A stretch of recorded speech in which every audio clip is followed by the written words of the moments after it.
Hey, howdy, friends. It's Steve DePaul here with the Rose Realty team again with this week's real estate vlog for North Texas. Hey, today we're going to talk about renovating older homes in the Dallas-Fort Worth Metroplex. I'm going to say there's probably not a tremendous amount of difference between renovating homes here or any place else in the country. I have to go through a disclaimer. I am not a contractor. I am not a builder. I'm a mechanical, but not a structural engineer. And so any of this information I'm going to provide to you is sort of anecdotal. And if you were to go in and renovate a new house or take on that project, you should talk to professionals. Let's get going. Hey, before we dive right in, hey, please go to our YouTube channel. It's www.youtube.com/@movingtodallas. There you'll have access to all of our vlogs, a lot of other videos that we post. And if you like and subscribe us there, then that'll kind of help us out and move us up the rankings, and that'll help us and help our business. So, hey, look, we really thank you and really appreciate you for doing that. Okay, so what do we start with? I mean, so we're thinking about buying an older home. I'm not saying your standard sort of fixer-upper. I'm talking about a fixer-upper, okay? This is an older home, a lot older home, and you're going to take on the task of renovating it either to live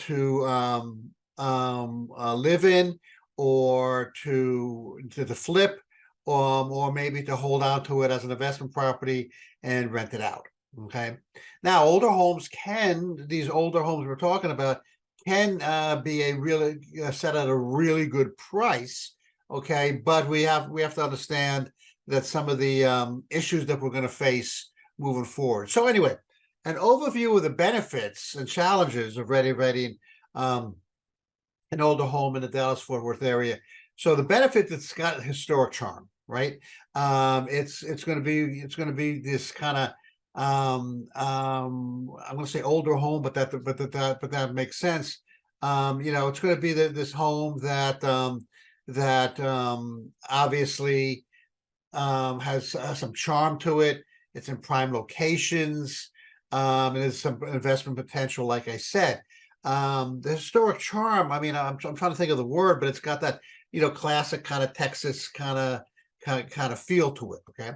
Some of the challenges are naturally unexpected costs. That's going to be with any renovation, but with an older home renovation, we got to particularly concentrate on wiring and the plumbing, okay?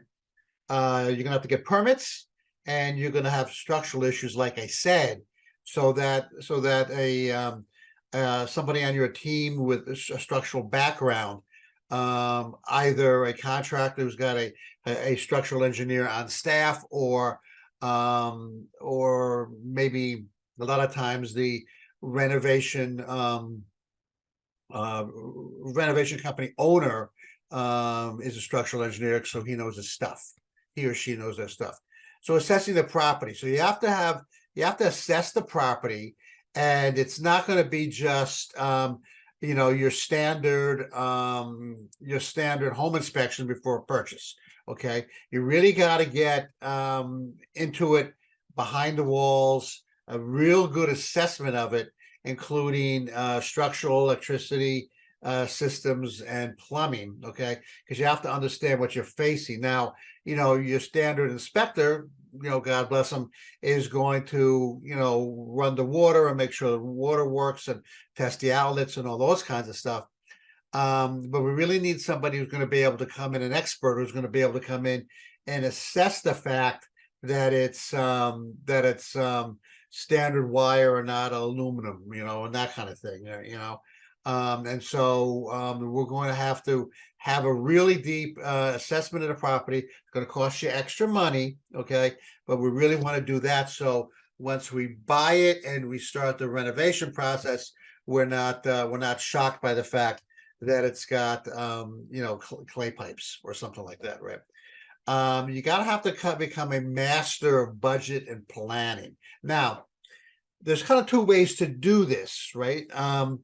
As far as the budgeting and planning, if you're a team that is going to do renovations and flips as a business, then likely somebody on your team should be a budgeting and planning expert.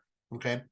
If you're, Mr. or Mrs. America, and you found this house, you like it, you want to renovate it and live in it type of thing, then it's a good idea to make sure that somebody on the staff of the main contractor or the subcontractor um, has budgeting and planning in their background, because it's going to be real easy, to get, for your budget to get way out of whack once you start going, right? So you're gonna have to manage expenses very closely and very effectively, as well as the budget. Okay, now, excuse me, as well as the plan, because you want things done at a certain time, so that maybe in the fall and winter we can be working inside, et cetera, et cetera. So that's where the planning kind of comes into effect. You got to choose the right contractors. Now, we have a lot of contractors that we could recommend. Okay, plumbers and electricians and roofers and cement guys and those kinds of things. But you're probably going to want to have some of those contractors are going to want to have you're going to want to have experience with older or historic buildings. Okay. Because we're going to also, because one of the factors, well, I think I'm going to get to this in a second, is going to be what can you restore and what do you have to preserve? Okay. And these contractors will be able to tell you that the historic, the contractors with historic background. And in addition, these contractors are gonna have to know how to deal with older buildings and older properties, so that we just don't go in there, with our pickaxe and start ripping stuff apart and uncovering stuff that we don't, that's going to be worse down the line and more costly. We have to preserve some of the historic features, of the building or of the property. Otherwise, it's kind of doesn't make any sense necessarily to buy an older historic building, a house to fix up, because we're not preserving the features in terms of the integrating, and in terms of the historic features and the surroundings, and then integrating some new stuff, likely on the inside, with the old historic stuff. And so, modern upgrades in terms of appliances on the inside, plumbing, insulation, energy efficiency kinds of stuff, with the historic features on the outside, could be just like flipping awesome, right? And so you want to preserve those historic features where you can, and then do those modern upgrades, on the inside, or maybe underground, like plumbing and that kind of stuff, where you can, to get the marriage of both worlds, in there, so that it's really later on down the line, sort of like a high valued kind of property, and you enjoy living there. Hey, so some points to consider moving forward. Budgeting is very important, like I said, along with planning. Permits are going to be particularly interesting, because it might be an historic building, and like I said, what do you have to preserve, or what can you upgrade? There might be historic limitations in terms of, you have to keep the outside the way it is, or the way it was, and blah blah blah.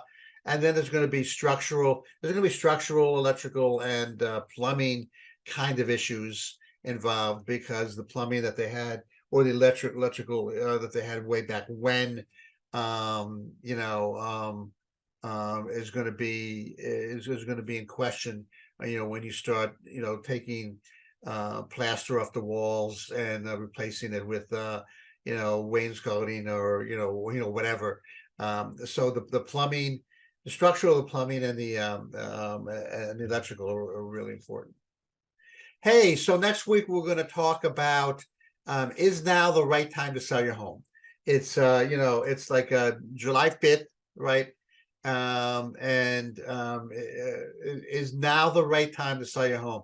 There's a lot of things to take into consideration, and we're going to address many of those things in my next vlog. This is Steve. I am with the Rose Realty team. Take care.